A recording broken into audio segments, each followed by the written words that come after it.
Somebody once said, no matter how paranoid or conspiracy minded you may be, what the government is involved in is far worse, far more evil than you can possibly imagine. And cops are included in that.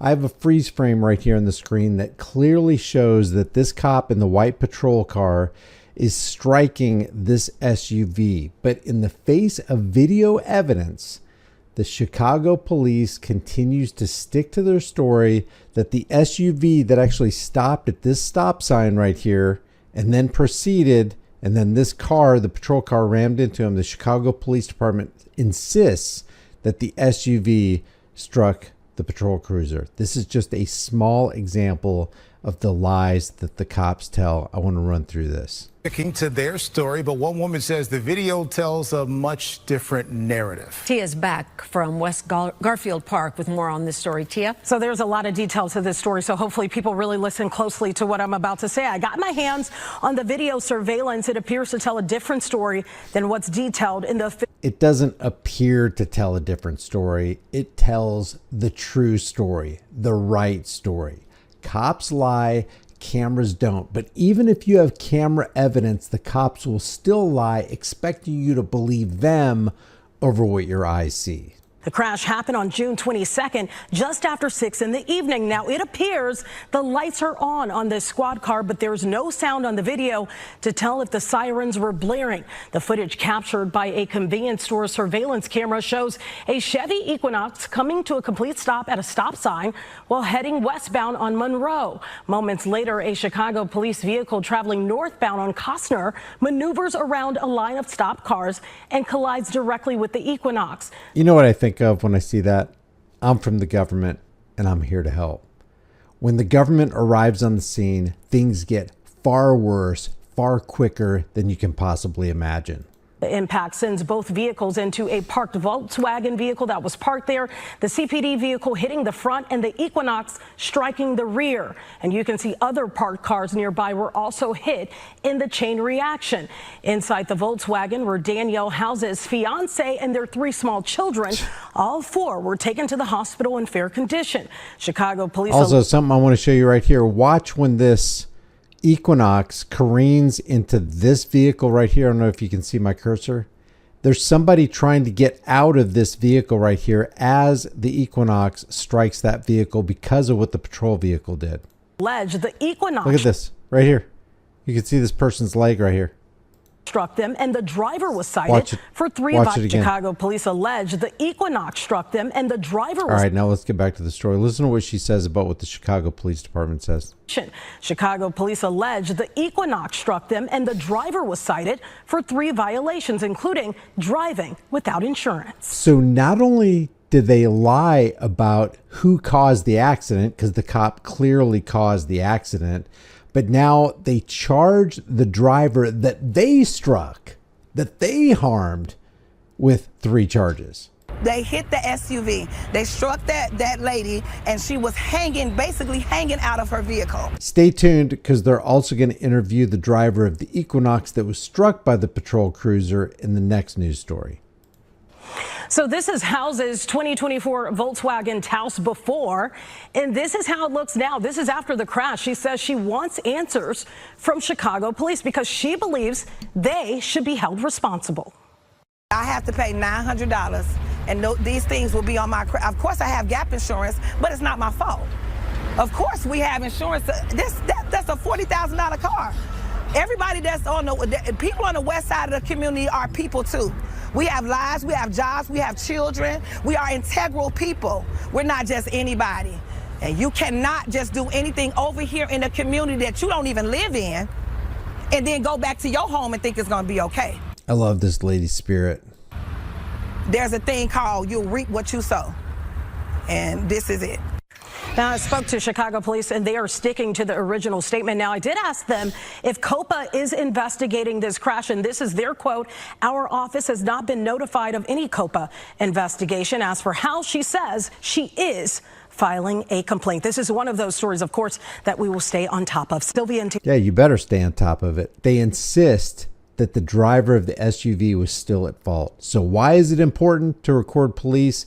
because police lies and cover-ups are real. Here's them interviewing the driver of the car that was actually struck by the guy in the patrol vehicle. Has obtained video of this terrifying incident. Think about this vehicle right here having the lady's fiance and 3 of their children in the car. Think about how many deaths could have easily occurred. How many injuries? What were the extent of the injuries, even if there were no deaths? You got this vehicle right here being struck with the fiance and the 3 kids in it. That's 4 people. You got the driver of the Equinox. That's 5 people. You got the people being struck in this car in the car in the lower left-hand corner. That's 2 more people. So you got a total of 7 people that were directly affected by the reckless driving of the patrol officer, who we don't have the name to.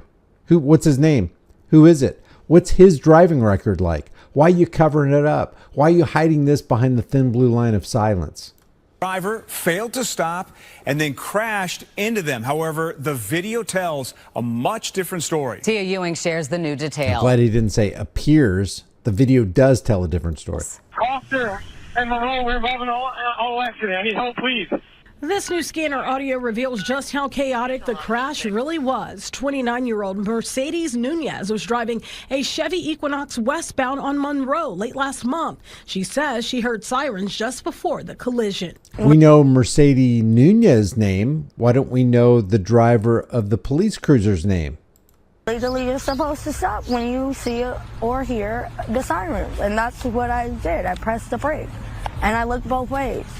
And then I woke up in the ambulance. According to the detailed police report, Nunez slowed down but didn't fully stop, continuing through the intersection and crashing into a marked Chicago police cruiser at Monroe and Costner. Let me just read to you the law that applies to the Chicago Police Department. Quote, upon approaching an intersection controlled by traffic signals or signs or any other location at which there's an increased likelihood of a collision, the driver of any pursuit vehicle shall, prior to entering the intersection or upon the approach to any other such location where there's an increased likelihood of a collision, reduce the vehicle's speed so as to avoid a collision with other vehicles or pedestrians. Illinois law also requires and mandates that police use lights and sirens when responding to emergencies. If using a covert approach, police vehicles must comply with all traffic laws if lights and sirens are not being used.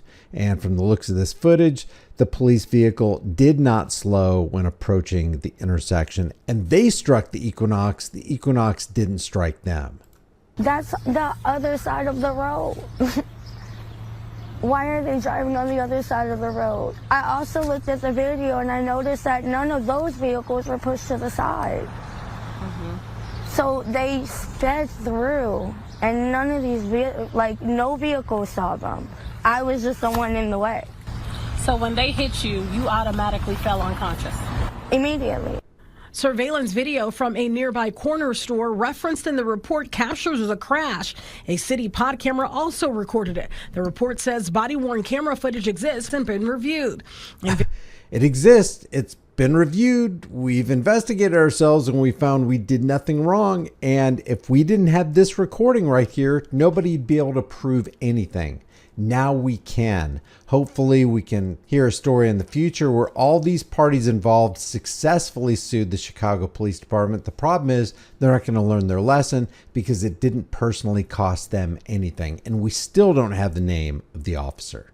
Video obtained by Fox 32, a marked squad car appears to go around a group of stopped vehicles at a stop sign. We've confirmed the officers had lights and sirens activated. Yeah, look at that. He's in the that's another point. He's in the wrong lane. There are stopped vehicles on this side of the intersection, if you can see that, and he goes around the stopped vehicles and then strikes the Equinox. Responding to a person with a gun. The impact sent Nunez's SUV into a stopped car and 2 parked vehicles. This week, we spoke to the owner of one of those cars, a Volkswagen. I feel very hurtful that they almost killed over 4 to 5 people. Thank God that did not 7 people happen. You know, us being civilians, you want us to hold up to the law. and I feel that the police officers are not above the law. Despite the video, Chicago police maintain that Nunez hit them, and she was cited for failing to yield to an emergency vehicle, driving without registration, and operating an uninsured car. Isn't that just like the government and police departments to blame somebody else for the problem they created? And you wonder why cops support and want to enact laws that give them a 25-foot buffer zone or a 25-foot bubble so that they can't be recorded? You need to be close enough so you can see every detail and hear every detail, because they will do whatever they can to escape personal responsibility, even in the face of video evidence that tells a completely different story. No personal responsibility, no accountability, and they will continue to maintain their lie in the face of video evidence to the contrary. Leave your thoughts about this for the World and the Global Thought Police in the comment section below. If you have a story you want to send in, contact@highimpactflix.com is my email. And if you have the evidence, we may cover it on a future show. If you want to support this channel, like this video, share this video with everybody you know, subscribe to the channel, hit the bell notification icon. If you want to support the channel further, the links are in the description. Grab a shirt, become a channel member, but more importantly, always film the police. I will see you in the next video.